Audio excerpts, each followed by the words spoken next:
Some heists are so daring, so meticulously planned that they sound like scenes from Hollywood blockbusters. But these weren't movies. These were real crimes, executed with precision, deception, and sometimes a little bit of luck. Today we're diving into the world's most notorious heists and uncovering how they were pulled off.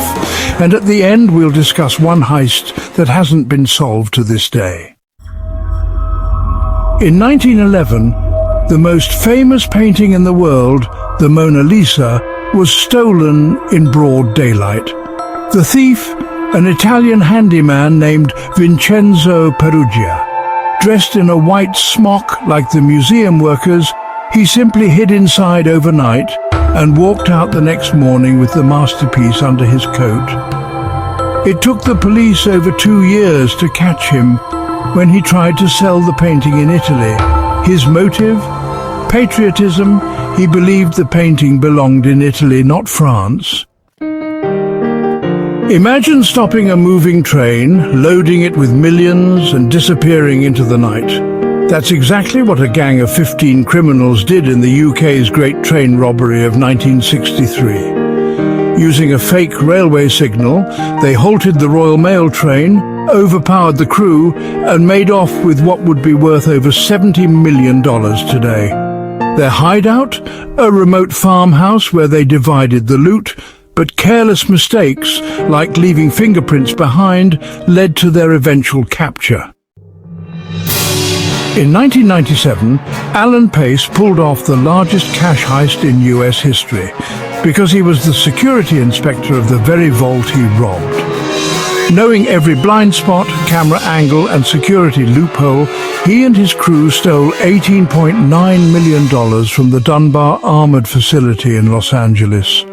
They almost got away, but a careless slip, one of them spent marked bills, led to their downfall. The heist of the century happened in 2003 in Belgium, where a team of thieves breached one of the most secure vaults in the world, stealing over $100 million in diamonds. The mastermind, Leonardo Notarbartolo, rented an office in the building 2 years in advance, gaining insider access. The crew bypassed infrared sensors, security cameras, and a high-tech vault door. But their mistake, leaving behind DNA evidence on a sandwich near the crime scene. Ever heard of thieves digging their way to millions? That's exactly what happened in Brazil in 2005. Over several months, a gang of robbers dug a tunnel nearly 250 feet long under a bank, emerging right beneath its vault. They walked away with $70 million in cash. Unfortunately, large purchases of expensive cars and properties raised suspicion, leading to their arrest. A group of elderly thieves pulled off one of the biggest heists in British history in 2015. Over an Easter weekend, they drilled through a 2-foot-thick vault wall at Hatton Garden Safe Deposit. The loot? Gold, diamonds and cash worth over $200 million. But their old-school methods weren't enough. They were caught after careless phone calls and CCTV footage linked them to the crime. Now for one of the most baffling heists in history, one that remains unsolved. In 1990, 2 men dressed as police officers gained entry to the Isabella Stewart Gardner Museum in Boston.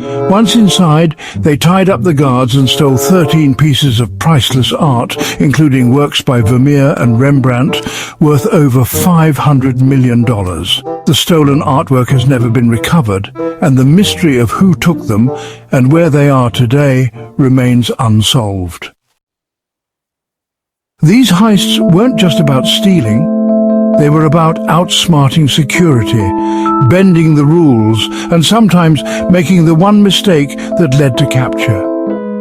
But some, like the Gardner Museum heist, still leave us with more questions than answers. Could the stolen art still be out there? Who was really behind the crime? Let us know your theories in the comments, and don't forget to like, share and subscribe for more incredible stories.